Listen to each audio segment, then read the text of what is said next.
नमस्कार दोस्तों, मैं हूं अंकित। ब्लूटेक ऑफिशियल के न्यू वीडियो में आपका स्वागत है। आज के वीडियो में हम लोग बात करेंगे ऑटो पेमेंट फैसिलिटी के बारे में, या हम लोग उसको बोल सकते हैं ऑटो पेमेंट मैंडेट के बारे में।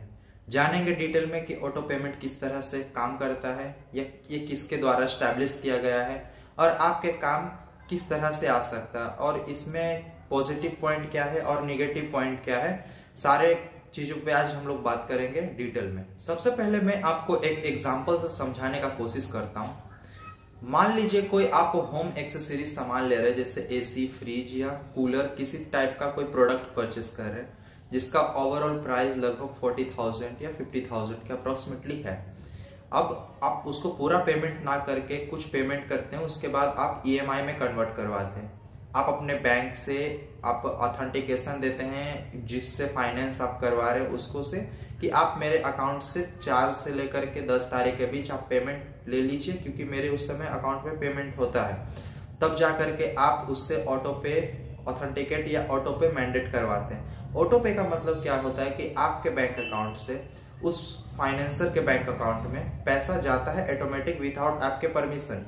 और ये सारा प्रक्रिया एक बीच में स्पॉन्सर बैंक होता है। मैं कल के वीडियो में जैसे आपको बताया था कि स्पॉन्सर बैंक का सारा होता है रिस्क, या तो फिर सारा रिस्पॉन्सिबिलिटी कि उसके अकाउंट से कब पैसा निकालना है, अर्थात डेबिट करना, और सामने वाले फाइनेंसर के अकाउंट में कब क्रेडिट करना। तो इसमें सारा फैसिलिटी ऑटो पे पे ही डिपेंड करता है। तो सबसे पहले ऑटो पे के बारे में हम लोग बात करते हैं। ऑटो पे एनपीसीआई के द्वारा ही चलाया जाता है, जो NACH हम लोग कल के वीडियो में जिस तरह से बात किया, नेशनल ऑटोमेटेड क्लियरिंग हाउस उसका फुल फॉर्म है, और वो NPCI के द्वारा चलाया जाता है, जिसका full form national payment corporation of India है। आज के टाइम हम लोग बहुत ही ज्यादा बिजी रहने लगे हैं। इससे हम लोगों को याद नहीं रहता है कि कब हमें लाइट बिल पेमेंट करना है, कब हमें EMI पेमेंट करना है, या कब हमें बैलेंस अपडेट करना है अपने वॉलेट में। तो इसी कारण हम लोगों को ऑटो पे फैसिलिटी प्रोवाइड किया गया NPCI के द्वारा। ऑटो पे नॉर्मल क्या करता है कि आपका जिस समय डेट रहेगा, मान लीजिए आपका बिजली का पेमेंट करना होता है प्रत्येक 5 तारीख को, तो जरूरी नहीं कि अगले महीने आपको याद रहेगा, लेकिन ऑटो पे ऑटोमेटिक आपके अकाउंट से पैसा डिडक्ट कर लेता है। इसके अलावा भी बहुत सारे, जैसे आपके पास अगर सिम कार्ड है, पोस्टपेड बिल आता है तो उसका बिल पेमेंट करना होता है। अगर आप अदरवाइज इसके अलावा आप EMI कर रहे हैं, SIP कर रहे हैं म्यूचुअल फंड में, या स्टॉक मार्केट में आपको पेमेंट करना होता है, तो क्या होता है कि अगर आप टाइम टू टाइम पेमेंट नहीं करते तो आपको नेक्स्ट डे पेनल्टी भी भरना पड़ता है। तो इसका तो एक पॉजिटिव पॉइंट हो गया कि आप अगर ऑटो पे इनेबल रखें तो आपको कभी भी पेनल्टी नहीं देना पड़ता है। सिर्फ आपको इसमें ये चीज ध्यान रखना है कि आपके अकाउंट में उतना पैसा मैंडेट होना ही चाहिए, या उतना बैलेंस हमेशा मेंटेन होना चाहिए, तब जाकर के आप इस ऑटो पे का फैसिलिटी बहुत ही अच्छे से और आराम से उठा पाएंगे। अब इसका हम लोग निगेटिव पॉइंट के बारे में बात करते हैं। ऑटो पे बहुत ही एक अच्छा फैसिलिटी दिया गया है, लेकिन इसमें निगेटिव पॉइंट ये है कि आप जब अपने अकाउंट में पैसा मेंटेन नहीं कर पाएंगे तो आपके अकाउंट से ECS/ACH रिटर्न चार्जेस काटे जाएंगे, जो बहुत ही हैवी होते हैं प्रत्येक रिस्पेक्टिव बैंक के पर्पज से। जैसे SBI में 295 रुपीज है, मैं आपको पिछले वीडियो में बताया। उसी तरह से HDFC बैंक में 590 रुपीज है।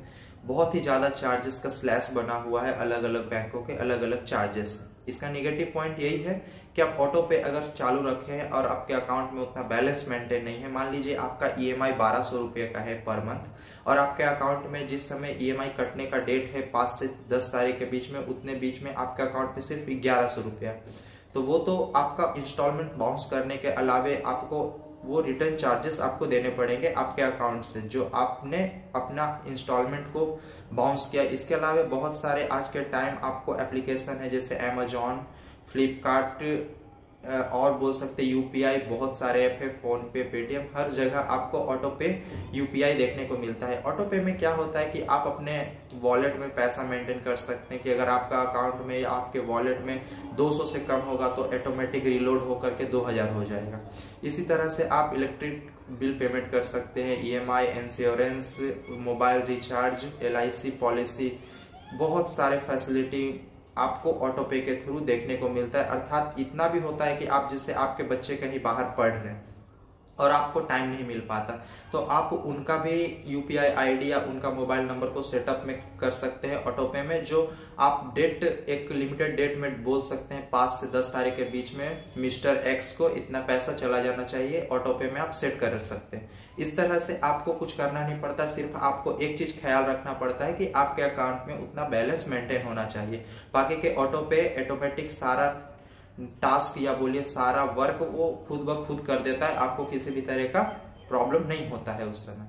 अब हम लोग के मन में क्वेश्चन आता है कि अगर हम लोग ऑटो पे में किसी को एक बार जोड़ दिए, किसी एज अ बेनिफिशियरी को, जिससे चाहे इलेक्ट्रिक बिल हो, मोबाइल रिचार्ज हो या पॉलिसी हो या किसी तरह का ईएमआईज हो या एसआईपी हो, तो क्या हम लोग उसको कैंसिल कर सकते हैं? तो बहुत ही आसानी से हम लोग कैंसिल कर सकते हैं। बस इस चीज का ख्याल रखना है कि आपका एसआईपी डेट से पहले या किसी भी इंस्टॉलमेंट के 10 दिन पहले आपको उसे कैंसिल करना पड़ेगा, तब जा करके उसमें 3 से 4 दिन वर्किंग डे के बाद वो वेरिफिकेशन करके आपको वो कैंसिल कर देता है। और ऑटो पे भी डिलीट किया जा सकता है, आप अपने फोन पे, पेटीएम या अमेजॉन, फ्लिपकार्ट में भी ऑटो पे फैसिलिटी को ऑफ कर सकते हैं। डिपेंड करता है कि अगर आपका किसी भी तरह का ईएमआई बाकी है या आप पे किसी तरह का लोन है, तो वो आपके बैंक के अनुसार आपको नोटिफाई किया जाएगा कि आप इस ऑटो पे को कैंसिल नहीं कर पाएंगे, क्योंकि आप पे किसी भी तरह का इंटरेस्ट है या किसी तरह का लोन है जो अभी इतना, मान लीजिए आपके पास 5 इंस्टॉलमेंट बाकी है और आप ऑटो पे को कैंसिल कीजिएगा तो आपका ऑटो पे कैंसिल नहीं होगा। ऑटो पे फैसिलिटी को ऑन करने के लिए भी आपको किसी भी तरह का एप्लीकेबल चार्ज देना पड़ता है। जैसे एसबीआई में ऑटो पे मैंडेट चार्ज करके आएगा 59 रुपीज, उसी तरह से